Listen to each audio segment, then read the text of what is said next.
Hello and welcome to today's webinar in partnership with Constantia Flexibles, hosted by Packaging Europe. In today's webinar, we'll explore the topic of flexible packaging in the pharmaceutical industry, with a focus on sustainability, regulations and strategic collaborations with experts from Constantia Flexibles, Novartis and Takeda. My name is Elisabeth Skura. I'm one of the editors at Packaging Europe. For those of you who might be unfamiliar with Packaging Europe, we are the leading intelligence resource for European packaging professionals.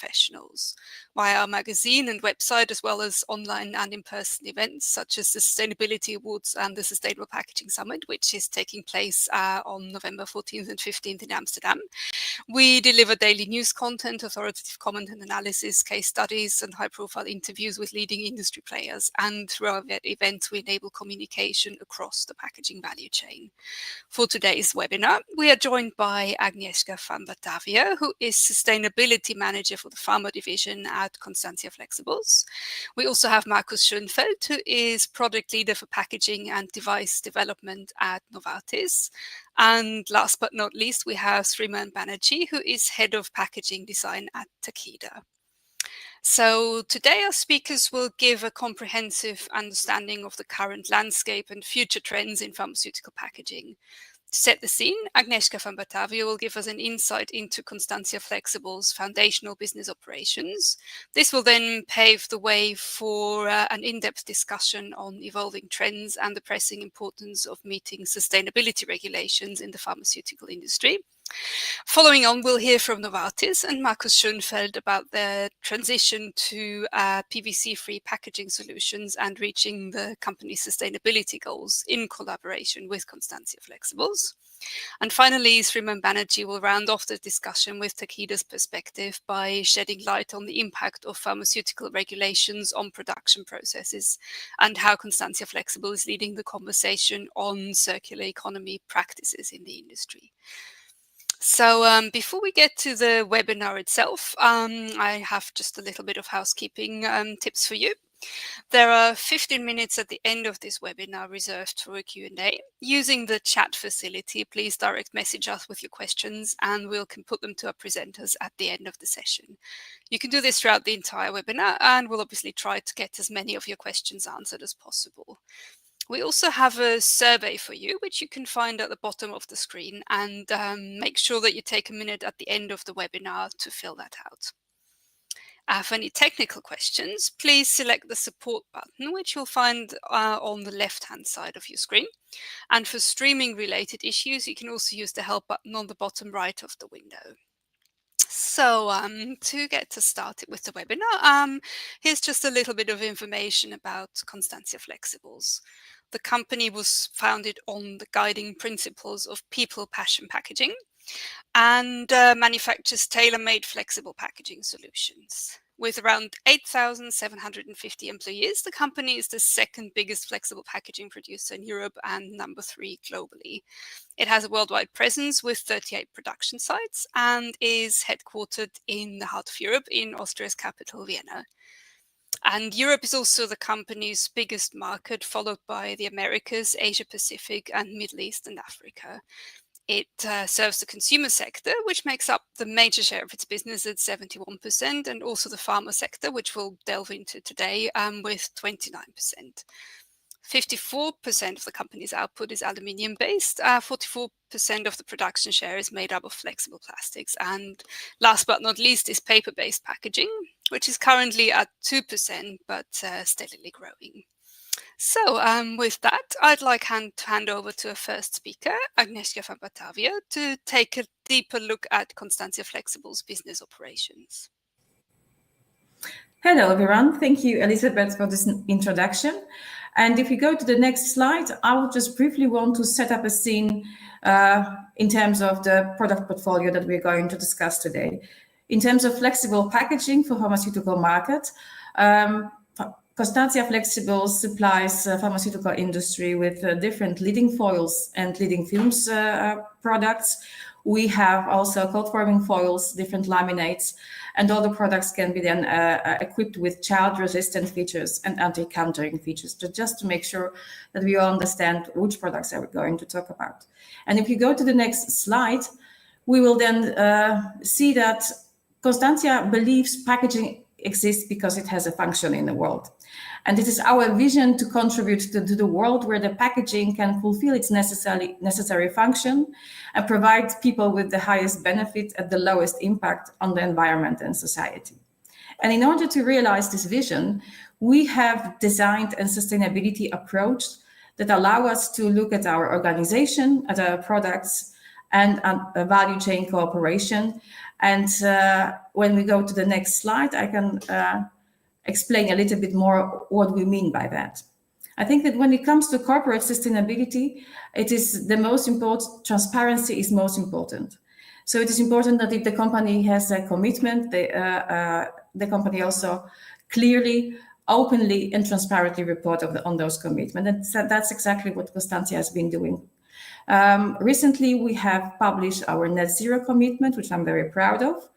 And we are already operating for more than 50% group-wide on renewable electricity, whereby that for pharma division is slightly higher. And more than 88% of our operational waste is already being directed to recovery. And it is not only about taking care of the planet, but it's also about our people. As a global company, we obviously have an ethical business practice. We want to make sure that nothing that happens in our supply chain would lead to us being ashamed. We also take care of our own people by implementing zero loss nor harm policy, because the safety and security of our people is very important to us. That's the people who make Constantia. And last but not least, we also have recently launched a Wellbeing Hub, which is the initiative that aims to provide guidance and help and make sure that not only are our people safe and healthy, but they're also happy. And obviously, the reporting takes place on different international platforms, whereby the CDP Carbon Disclosure Project, where we are a proud A-list company for the last couple of years, our gold medal in EcoVadis, and last but not least, which reporting tool that's becoming increasingly important for the pharmaceutical industry, is the Manufacture 2030 platform. When we go to the next slide, you can see that how we approach product sustainability. And it's basically derived from three principles. We design for recycling, we take care of the responsible material origin, and we do it with life cycle driven design. Currently, group-wide, 85% of our portfolio has already is either designed for recycling or has the design for recycling alternative. Now, this might not be entirely true for the pharmaceutical industry, but group-wise is that already the case. And when we say that there is a design for recycling present, we mean that this design for recycling has also been verified by independent third party. And obviously, when we talk about sustainability, nobody can be sustainable on their own. It's not a vacuum. So very important to us also is the value chain collaboration. And while you here see the logos of various industry associations and cross-industry initiative that Constantia Flexibles is a part of, I think that the most important collaboration that we can have, and that also maintains our sustainable position, is the collaboration and understanding of the sustainable needs of our customers. And which is, when we go to the next slide, this is how our approach to sustainability in pharmaceutical industry look like. Because we listened to our customers. We have listened to how they approach sustainability and how they treat packaging within their sustainable strategy. And what we discovered is that it very much depends on the type of medicine that our customers are producing. So based on the access that the patient has to the medicine, whether it's free, whether it's not restricted by prescription, so-called over-the-counter product, or whether it's a prescription regulated medicine that only can be obtained via the doctor access. So depending on which of those two type of medicines are being put on the market, we can see that there is a different stakeholder perspective that leads also to different packaging strategies. When we look at the OTC market, we see that the patient is basically acting like a consumer because there is no restrictive access to the medicine. The type of behavior that the patient demonstrates is more comparable to a consumer type buying decision. And packaging becomes an important part of that buying decision. With that said, when we look at how the end of life and how the empty packs are treated, we see that sometimes they are allowed in recyclables collection. Nevertheless, any changes to packaging are still restricted by the medicine registration files. When we look at the RX market, we see that the situation is quite different because patients in principle have no influence on the choice of medicine. The doctors doesn't care how the packaging look like. The choice of medicine is dictated pure by the medical needs, and therefore packaging plays no role in the buying decision. So it's not important to have a packaging that will attract the attention on the drugstore shelf. And empty packs are not allowed in the collection system, at least for as far as we know. If it's a primary medicine packaging, it's not allowed in the collection system in any of the countries that we have been studying. And again, also the changes to packaging are restricted by medicine registration files. So what does it mean for the green strategy? Well, for the OTC, it means that the packaging is actually included in the materiality matrix, meaning that packaging is one of the material issues that our customers care for. And because of the role of the packaging in the buying decision, the design is mostly end-of-life driven because we want to have packaging that will fit into the circular economy. And therefore, there is a high focus on recyclability. When we, however, look at the RX pharmaceutical packaging and companies, we see that packaging is not a material issue to them, because there are other important matters that have been deemed more relevant to the packaging strategy. And that is typically life cycle driven, and therefore focusing more on the carbon footprint. And with that said, I'm very curious to hear if we got it right. So I will hand over to Elisabeth. Yes, thank you very much, Agnieszka, for this introduction and great insights. So yeah, I'd like to hand over to Markus Schönfeld to find out how Novartis transitioned to PVC-free packaging solutions with the help of Constantia Flexibles. So yeah, over to you, Markus. Thanks a lot, Elisabeth. Ladies and gentlemen, it's my pleasure to introduce you to the sustainable pharma packaging strategy of Novartis. To support the subject of today, sustainability and flexible pharma packaging, my presentation will be focused on packaging of solid oral forms. So next slide, please. Next slide, please. Our journey to elaborate and follow up this strategy started in July 2020, based on the Novartis sustainable strategy consisting of the pillars climate, waste, and water. The focus of packaging is mainly on the waste pillar to support the intermediate target to eliminate PVC in packaging by 2025 and the final objective, plastic neutrality, by 2030.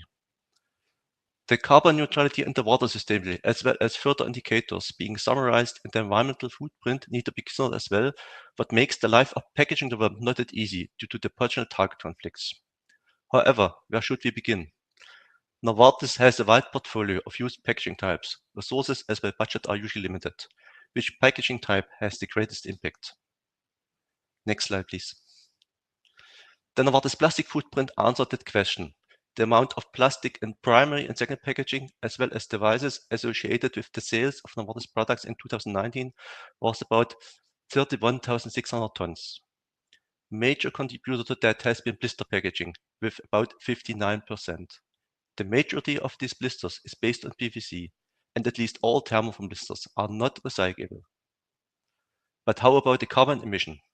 Would the assessment of carbon emission of available packaging categories result in the same focus, blister packaging, as the plastic footprint? Next slide, please. In fact, as outlined on the slide, the blister packaging also has the greatest impact on carbon emissions, adding the values of the different blister materials together. That means both the carbon emission and the plastic footprint supported the focus on primary packaging of oral forms as initial activity. However, The focus is not limited to blister packaging only, but also considers foils for stick packs, sachets, and HEB bottles that are also applied for primary packaging of oral products. But how could the strategy look like? Next slide, please. Our vision, compiled in June 2021, is outlined in the Road to Sustainable Packaging and Circular Economy. In order to support plastic neutrality and reduction of carbon footprint, mono-like materials with established recycling streams as PE, PP, PET, but also potential new materials as PEF shall be implemented and applied for thermoform blisters, stick packs, sachets, strip packs, and bottle closure systems. As a second step, renewable feedstock means bio-PE, bio-PP, and bio-PET shall be implemented in order to contribute to the carbon neutrality. This step is mainly triggered by the availability of adequate recycling volumes to ensure business continuity, while there is no regulatory hurdle.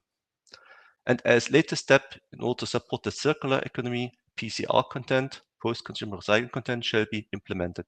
However, this is not yet accepted by health authorities. Exception seems to be only the use of chemical recycled content in Europe, which is not classified as recyclate.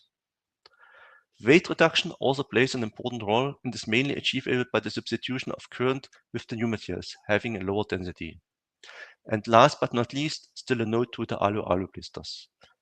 The alu-alu blister is not and will not be a sustainable packaging.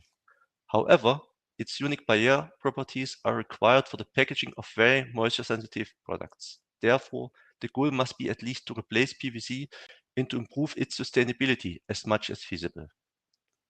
Next slide, please. The sustainable strategy for primary packaging does not only address the Novartis objective to be PVC-free by 2025 and plastic neutral by 2030 for new launches and clean supplies at least, but also mitigates the business risk of a potential PVC ban. You might be aware that the European Chemical Agency investigates whether the use of PVC and its additive cause a risk for the environment and or human health, and whether regulatory measures at the European level would be necessary. However, independently of the results, tenders from several countries as Sweden, Australia already challenge the use of PVC strongly and will not accept this in the future.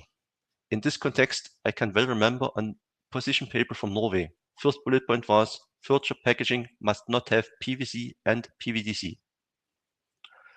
The sustainable strategy also addresses the recycling obligations of pharma packaging, effective in 2035, and supports the reduction of life cycle costs as EPR fees, plastic tax, but also a future carbon tax. Next slide, please. And this leads to my first example, the PVC-free push-through alu-alu blister. The proposed solution is to replace PVC by PE. Furthermore, we like to reduce the grammage of the heat silica by 50% and potentially also the thickness of the alu layer in the lidding foil. These changes do not only result in a lower total weight of blisters by 10%, but also reduces the carbon footprint, especially of the future cradle-to-grave scenario, considering the recyclability of the alu content in the blisters. And in case you have overlooked it, the change from PVC to PE as inner layer also results in a reduction of the moisture cross-migration by more than 50% and therefore might support the shelf life extension of the one or other product. Next slide, please. My second and last example, it's about sustainable thermoform blisters. Many suppliers working on PE, PP, mixed polyethylene and PET blister solutions. Low barrier solutions being equivalent with PVC will be commercially available soon. Many of current Novartis products are still blistered in PVC, but PVC is not considered anymore for new Novartis drug products. Our new products require a higher moisture barrier. That means we are especially looking for the blisters that are equivalent to Durex 90, Triplex 180 and Acla 4000. Only a very few suppliers are currently developing such materials that are close or equivalent to Duplex 90. And first, if they have completed that development, they will be focused on the development of higher barrier materials, resulting in timelines up to 2030, unfortunately. In addition, I like to mention that the properties of the new materials are currently not that good as the ones of current PVC-based materials. Depending on the material base, you might not always be able to keep the current blister card size, the machine speed might be limited, and the opening behavior of push-through blisters not always acceptable. It will take time to overcome the challenges, also considering that current PVC-based materials have been introduced in the 50s of the last century, while the development of the new materials have just been started. Maybe still a note to stick packs, sachets, triplex. The materials being in development more or less follow the thermoform material strategy, means mixed polyolefin structures as intermediate solutions, but also mono-like PP structures are already well progressed, while mono-like PE structure seems to be more complex. Thanks to metallization, the sustainable and recycling ready materials are already equivalent to triplex 480 and Acla 4000 in terms of moisture barrier. Therefore, triplex might also be an alternative to thermoform blisters prospectively. Next slide, please. In order to mitigate the unavailability of adequate sustainable thermoform blisters, Novartis intends to package drug products initially foreseen for thermoform blisters into HDB bottles, at least until further sustainable packaging solutions are available. HDB bottles are PVC-free and recyclable according to Resaclass. HDB bottles from several suppliers already established at Novartis.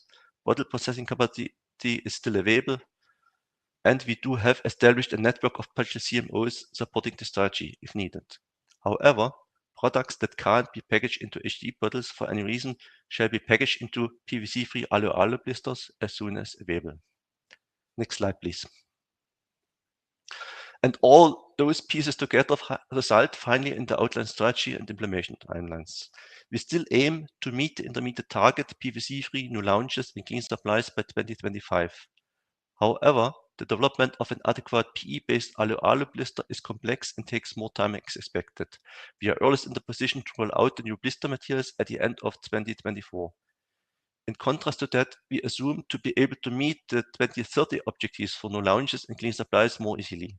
However, the real challenge will be to change over existing commercial products to the PVC-free sustainable materials.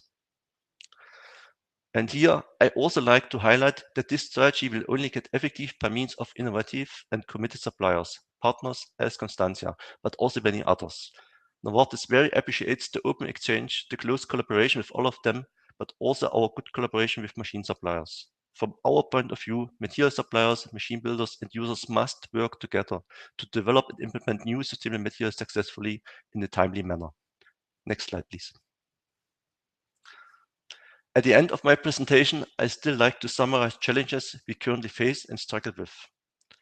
The biggest technical challenge is currently the non-availability of adequate moisture barrier properties in sustainable blisters for moisture and very moisture-sensitive products.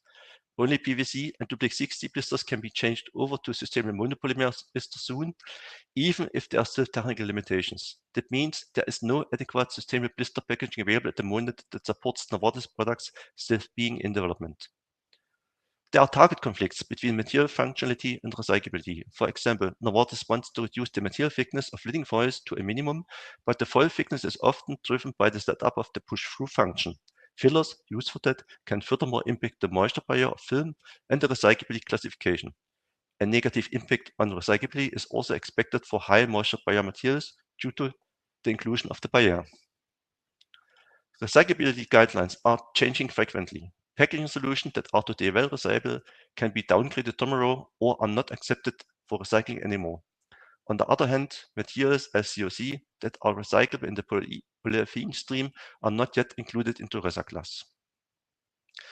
The processability of new materials on available equipment is still limited and equipment depending. For example, the application of register print is not feasible yet, or at least very difficult and not robust. DoD printing is not yet feasible for many materials. Available equipment might have to be modified for the processing of new materials, or, and this would be really the worst case, new equipment must be purchased. Material and packaging costs are expected to be higher versus current materials and might not support a positive business case, even if lifecycle costs will be considered. Health authority guidelines and regulations are in conflict with each other. Example, labeling. The packaging and packaging waste regulation requires the labeling of packaging with recycling information, but this request is in conflict with the current labeling regulation from health authorities. And last but not least, upcoming regulations that might ban PFAS, bisphenol A, and others increase the development complexity and might lead to delayed timelines. All the challenges show sustainably in pharma packaging. It will really be a long journey. Thanks a lot for your attention. Yes, thank you very much, Marcus, for sharing your insights. I'd now like to hand over to Sriman Banerjee, who will tell us about the impact of pharmaceutical regulations on production processes and how Takeda collaborated with Constantia Flexibles to address this challenge. So over to you, Sriman. Good morning, good afternoon, good evening, everyone. Over the next few minutes, I'll provide an overview about sustainability, packaging, and the pharmaceutical industry. If we go to the next slide, please.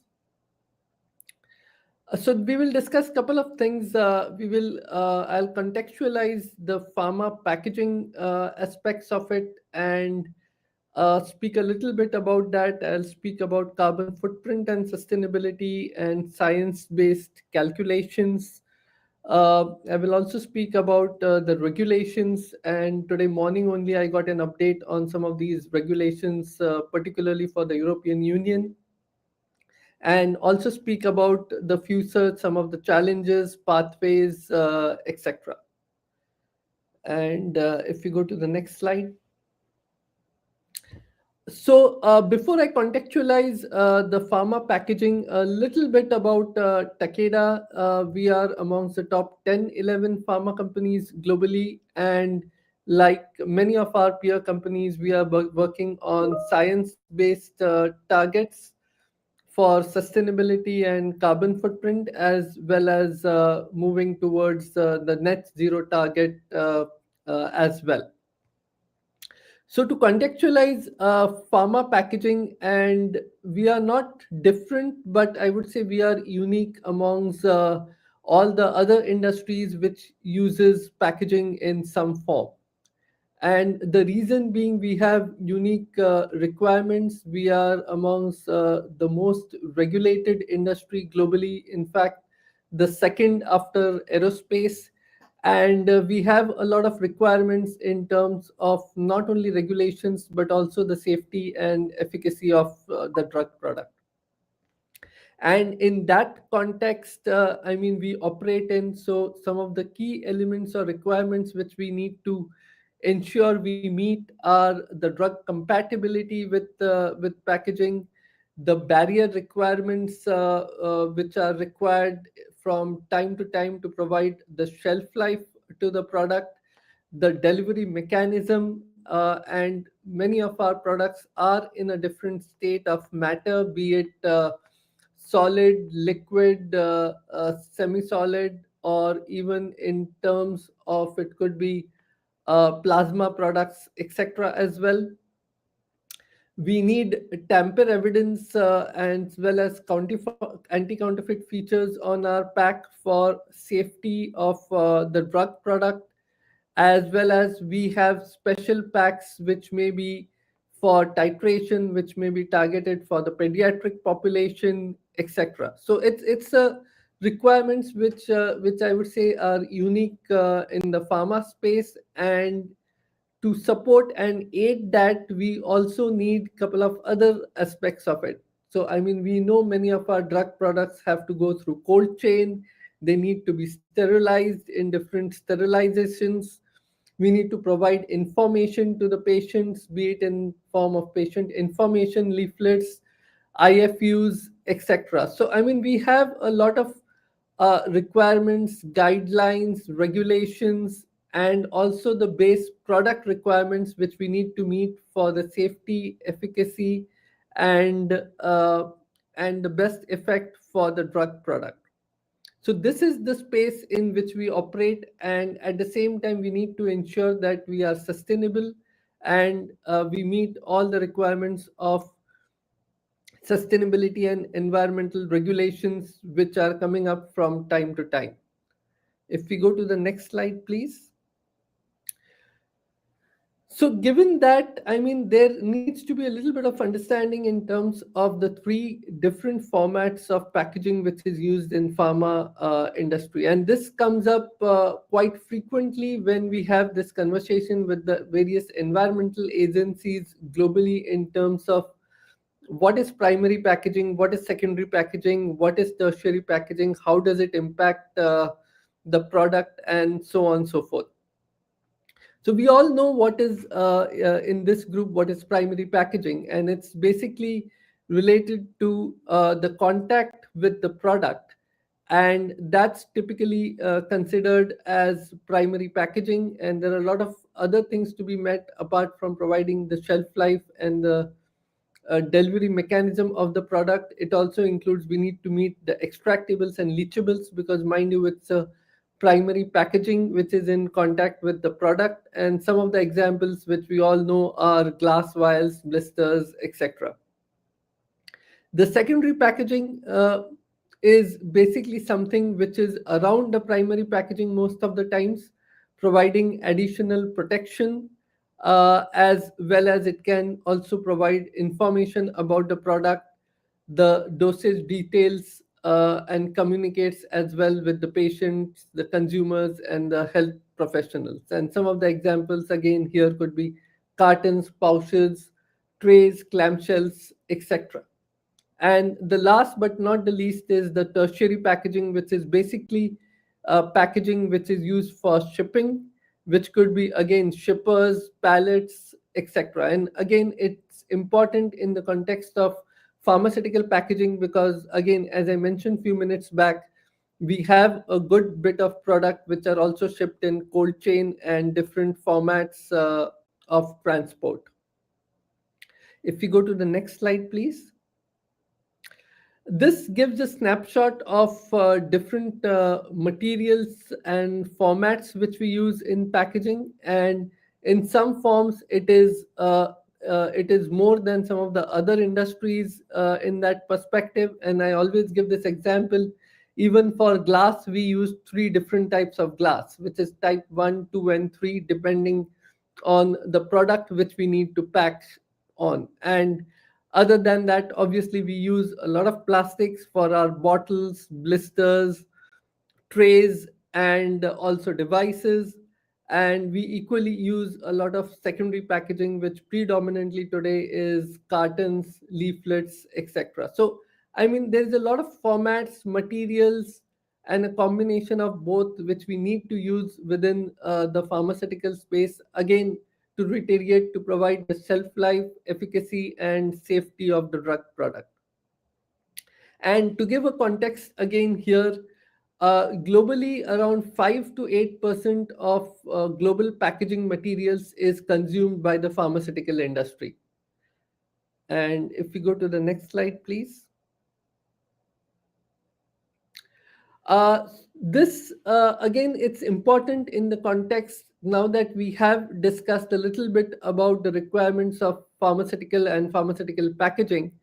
Uh, Seamlessly going into what is sustainability, carbon footprint, and we all know that we all need to meet the sustainability requirements, the carbon footprint, net carbon goals, etc.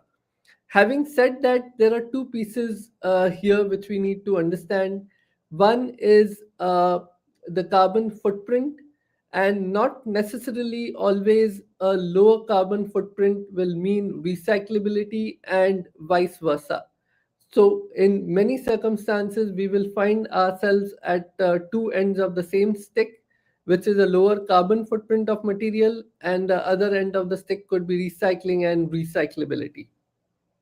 Having said that, there are a lot of new terminologies as well coming around in this context.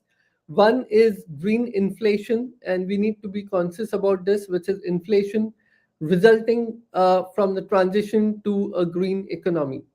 And we also need to be conscious that there is a cost at times to some of these elements which we discuss, and we need to be conscious about that as well. And obviously, we have been hearing greenwashing a lot of late, which is basically we need to ensure that while we are environmental friendly, all our claims are scientifically calculated and meet the requirements of the day. If we go to the next slide, please.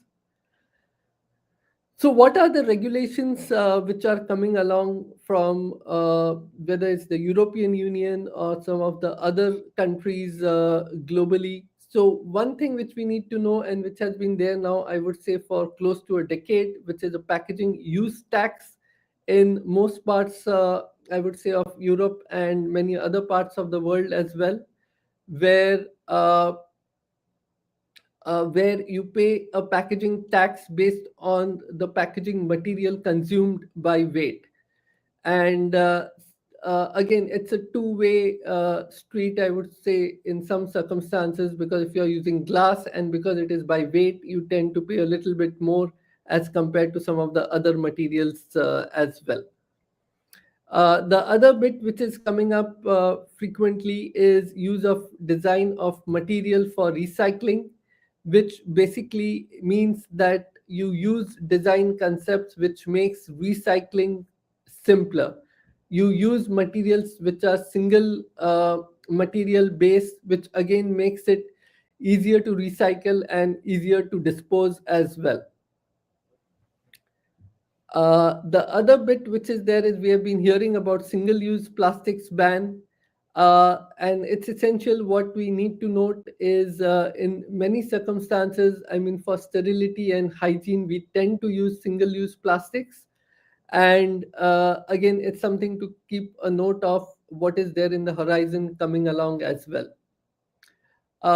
Then there are a lot of regulations which are, mentioning about use of recycled material in packaging, whether it's 30% or whether it is a good amount of content in that space. But we also need to be conscious that in the pharma industry, we are guided by the different pharmacopoeias or even by the regulatory agencies, by the DMF listing, etc. And some of them, again, tend to have an impact in terms of how much recycled material we can use, whether it's in primary, secondary, or tertiary packaging.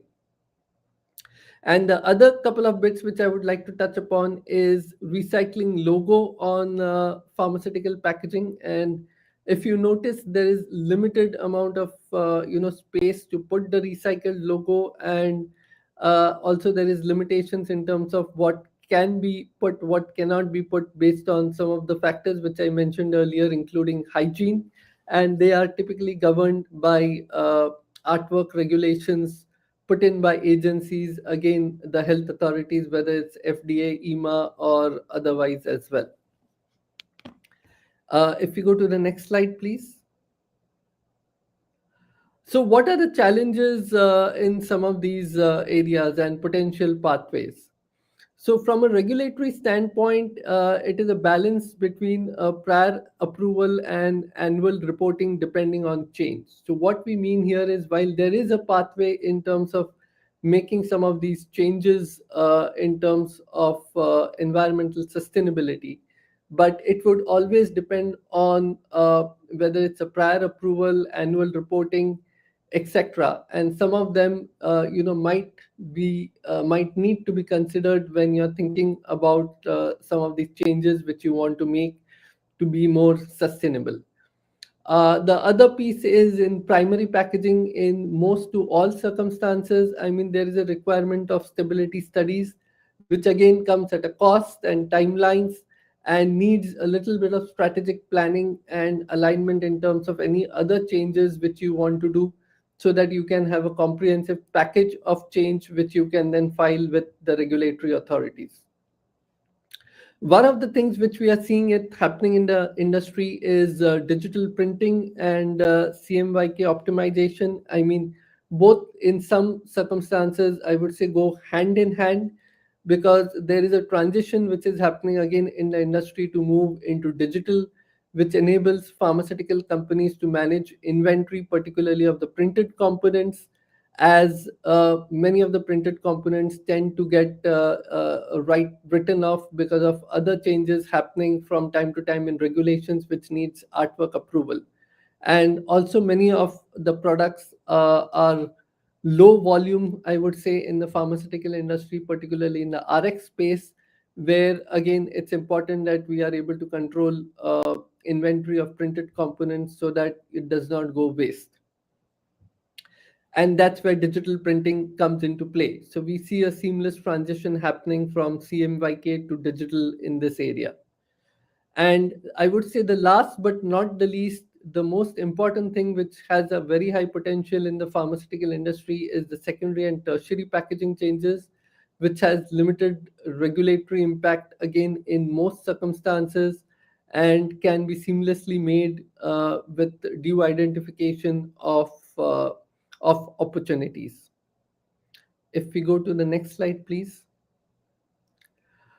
This is an example which I would say Marcus and Agnieszka spoke a few minutes back as well, in terms of life cycle analysis using different softwares. I mean, in the industry today, you have several softwares, including Ecodex, SEMA Pro, and others as well, which do life cycle analysis.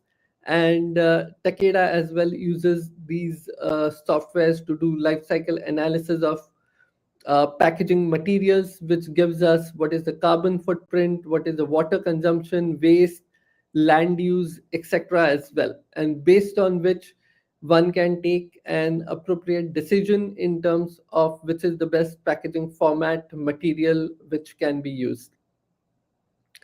If we go to the next slide, please. This is again an example which we at Takeda have been pioneering for some time now, which is use of bio-based polymers as an alternate to fossil fuel based polymers. It has a lower carbon footprint. It has got the same properties as a regular polymer. In this case, it's polyethylene bottles, which we have been developing and implemented it in Japan. And obviously, you can do injection molding, blow molding, and can be used for bottles, closures, etc. If we go to the next slide, please. Again, this is something which Agnieszka and Marcus spoke a few minutes back in terms of cold form blisters. It has a higher potential to recycle as compared to, I would say, the conventional blisters which we have today. And we see a lot of trends or I would say direction in terms of moving into cold form blisters, particularly for stability of some of the new age drug products, as well as providing a longer shelf life. If we go to the next slide, please. So, having said that and discussed some of these opportunities, areas, etc., what does the future look like based on some of the regulations, some of what is happening in the industry? So, what we see is we see a lot of sustainable materials, as I mentioned a few minutes back, whether it's bio-PE or otherwise, coming into play, and directionally, at least use of some of these materials going forward. We also see a lot of mono material applications coming in, which again enables recycling. And the more we recycle, we move into a circular economy, which also enables us to get equal good amount of recycled materials, which we can then plow back into making, again, using it in terms of recycled content in packaging. We see a lot of movement in the digital space, and I would say in the digital, two areas of it. One is the physical digital space, which I spoke about in terms of the digital printing, etc., but also in the digital virtual space, which I would say is the domain of e-leaflets. And we see many of the countries globally again moving into this direction in some form or the other. Japan again has, for its drug product, moved 100% into e-leaflets, and we see the trend in Singapore, Malaysia, Australia, and a couple of other countries as well. We see a lot of use of all electric machines, whether it is for molding or other purposes in the manufacturing process, which also enables better efficiency and reduction of carbon footprint in the overall manufacturing as well. And last but not the least, we see a trend of use of recycled materials, particularly in the secondary packaging, whether it is for the PET trays, which are used for devices and other applications in terms of use of recycled PET, as well as in the primary packaging bottles, use of pyrolysis-based polyethylene materials. And if we go to the next slide. And I mean, I would like to summarize on three areas here, which is important before I hand it over to Agnieszka, which is in this context we need a lot of cooperation from the industry, whether it's within the peer companies in the pharmaceutical place, or whether it is with our suppliers like Constancia and others in terms of development of some of these materials, ensuring that we try to lower carbon footprint from time to time.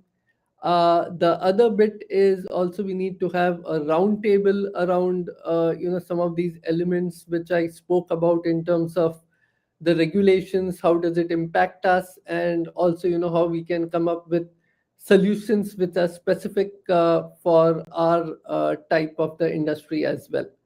And I would also like to thank Packaging Europe and Constancia for setting up a webinar of this nature, where all of us can get together as well as share notes with everyone as well.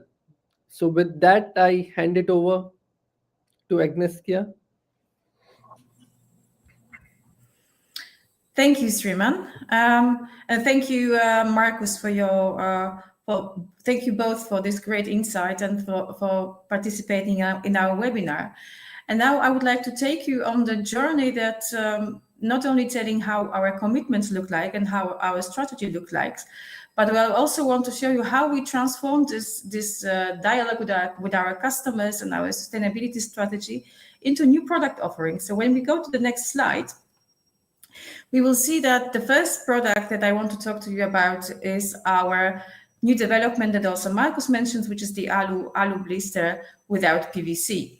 And for those who were at the beginning of the webinar and were listening to Elizabeth, if you remember, more than 50% of materials converted by Constancia is derived from aluminium.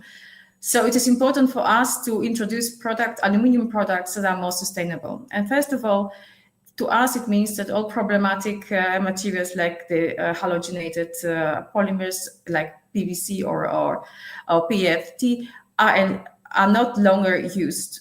And by eliminating those polymers, we also make sure that the plastic content actually is much lower than it used to be, meaning that the aluminum content rises, the packaging is better recyclable, it's better sortable. And with the latest developments in the aluminium value chain, it can also provide substantial carbon footprint reduction opportunities. And if we go to the next slide, I will explain what do I mean by that. Well, currently aluminium is being seen as a material with a very high carbon footprint, and in a certain ways it's true, especially when we look at the global average. But if we start looking closely into the aluminium industry, then we can see that there's already a lot of decarbonization effort being done. And that brings us to the current baseline footprint at CFLEX, and that is based on the average consumption in Europe, which is not the very high 17 kilograms of CO2 equivalents per 1 kilogram aluminium, but it's 8.6. And this is not where it ends, because we at Constancia believe that the future of the high barrier protective packaging in the pharmaceutical industry lies in aluminium. And that's an aluminium which we call low carbon aluminium, that has a carbon footprint of 3 kilograms of CO2 equivalents per 1 kilogram of aluminium, or even lower, depending on how this decarbonization has been achieved. And when we go to the next slide, we can see that when we look into aluminium, there are three ways of reducing the environmental footprint. We can look into aluminium that's been produced with green electricity, which is already the 4 kilograms that we saw on the previous slide. But we can also look into incorporated recycled content, which is one of the most effective strategies to reduce the aluminium carbon footprint, although also when it comes to pharmaceutical packaging, one of the most challenging. And of course, any efforts in this area needs to be externally certified. And when we do that, when we look at the potential reduction for the carbon footprint of aluminium-based packaging, up to 50%. And when we go to the next slide, there are also other materials that we have been developing, and looking into our customers, both the OTC and RX. When we develop a product, we don't only look at the carbon footprint, but we also look at the end of life. So we try to develop materials that are compliant with all our customers' requirements. An example of such development is our Perpetua range, which is the monomaterial PP laminate in two versions, in Perpetua and Perpetua Alta, that is also there's resistance against aggressive filling goods. And not only is Perpetua Alta Recyclass certified, Perpetua certificate is pending at the moment, but it also offers a lower carbon footprint and up to 20% less materials because of the properties of the nature of the material that we will use. So on one hand, you have the design for recycling. On the other hand, you have less material, less plastic that you put on the market, which plays nicely into what Sriman explained about packaging use taxes. And it's also designed for recycling and has a lower carbon footprint. When we go to the next slide, this is the last development that I would like to talk about. And this is something that is currently being developed within our R&D center. You can see here the example of one of the first blisters that actually were produced on a lab scale, but it's a mono PE blister. So it's for the low barrier applications where the barrier is not needed.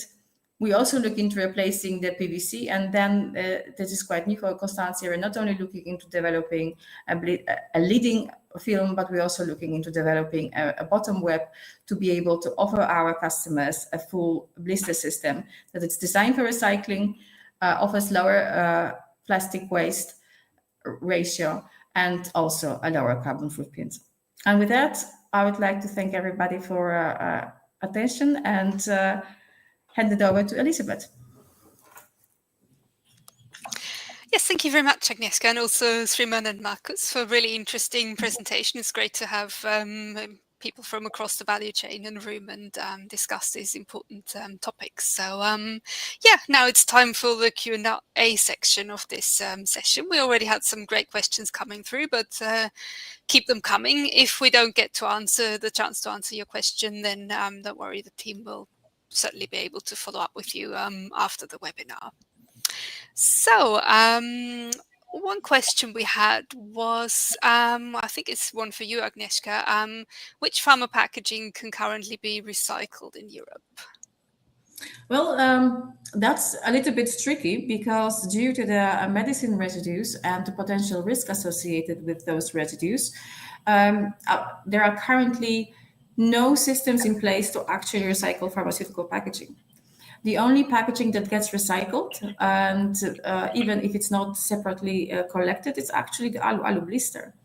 Because when the alu blister ends up in the general waste, and even if it's then goes into incineration, there is a potential for recovering aluminium from bottom ashes. So effectively, even if there is no system in place, aluminium packaging, pharmaceutical packaging is at the moment the one that can be seen as recyclable.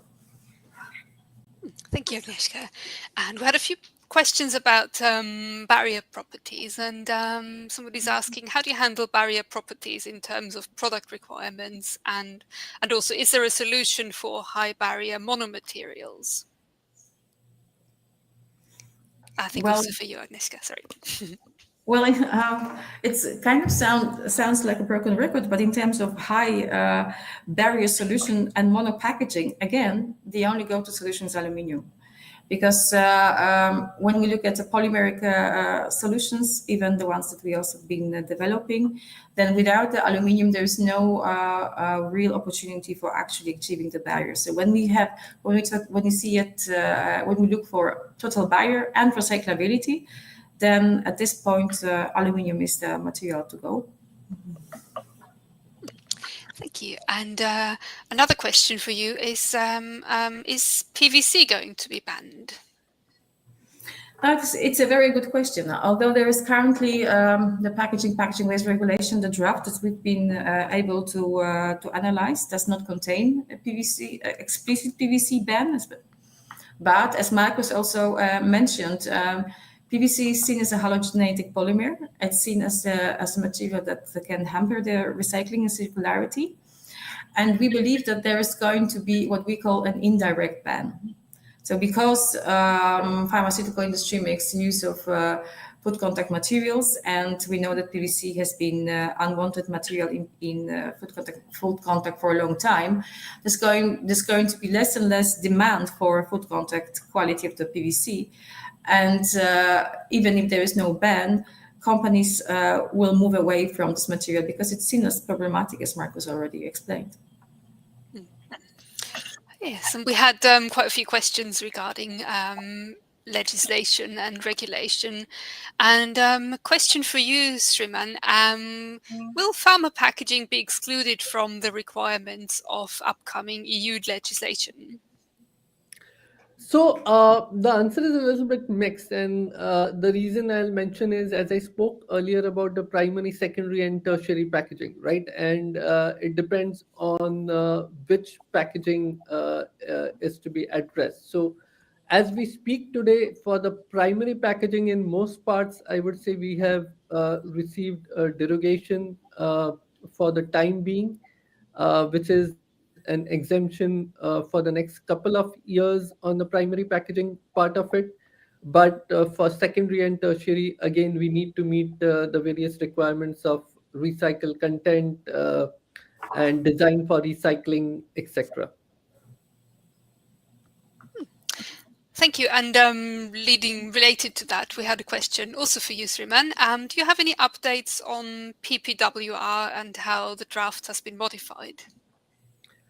So I received the draft only today morning with the update, just before, I would say, this particular session.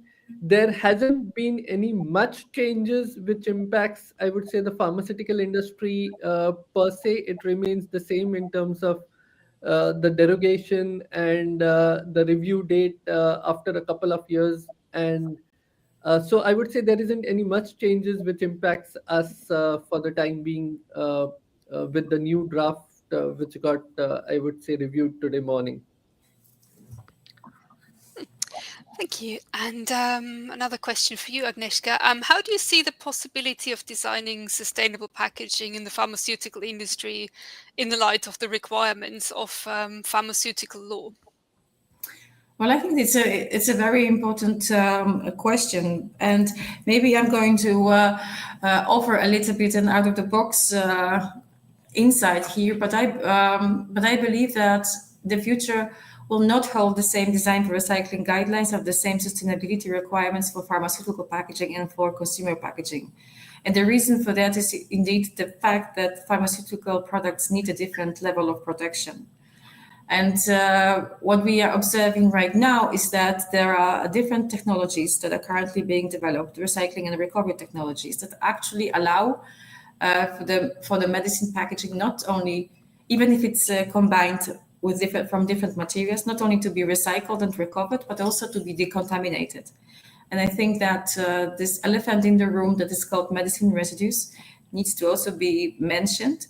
And if you want to have a circular economy with healthy and clean materials, we need to also talk about solutions for this kind of issues.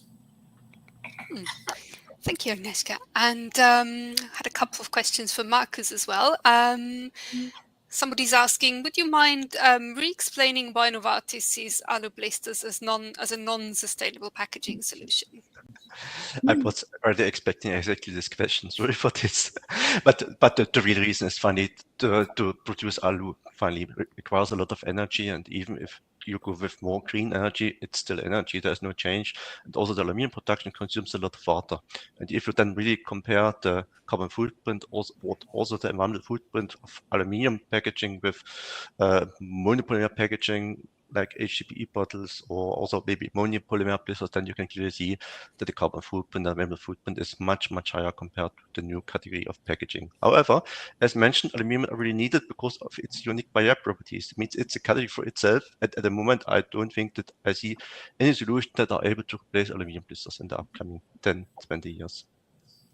Thank you, Marcus. And I think we'll wrap up today because we're nearly out of time with one more question for you, which was, is the pharma market touched by the plastic-free trend? And does it influence the choice of material to prioritize, for example, full aluminium versus full plastic? So I haven't checked all our peers-to-peers, but I know that many of our peers finally continue with plastic, and also the Novartis strategy is to be plastic neutral and not to be plastic free for primary packaging. And I think there might be good reason. You might have seen in the meantime that there are many paper solutions available, paper blisters, for example, or foils for stick bags, sachets, based on paper finally. However, also here, if you're talking about barrier properties, you might have limitations, because if you have a really barrier in, you have a lot of plastic on the paper, and then it might be not good to recycle anymore or not recycle anymore. This is one of the reasons. And furthermore, if you talk about drug products and paper, usually it's not that proposed finally always to go into paper, because they have a lot of fibers finally in the production, and you know that we have clean rooms finally, and therefore we might also face sometimes a conflict.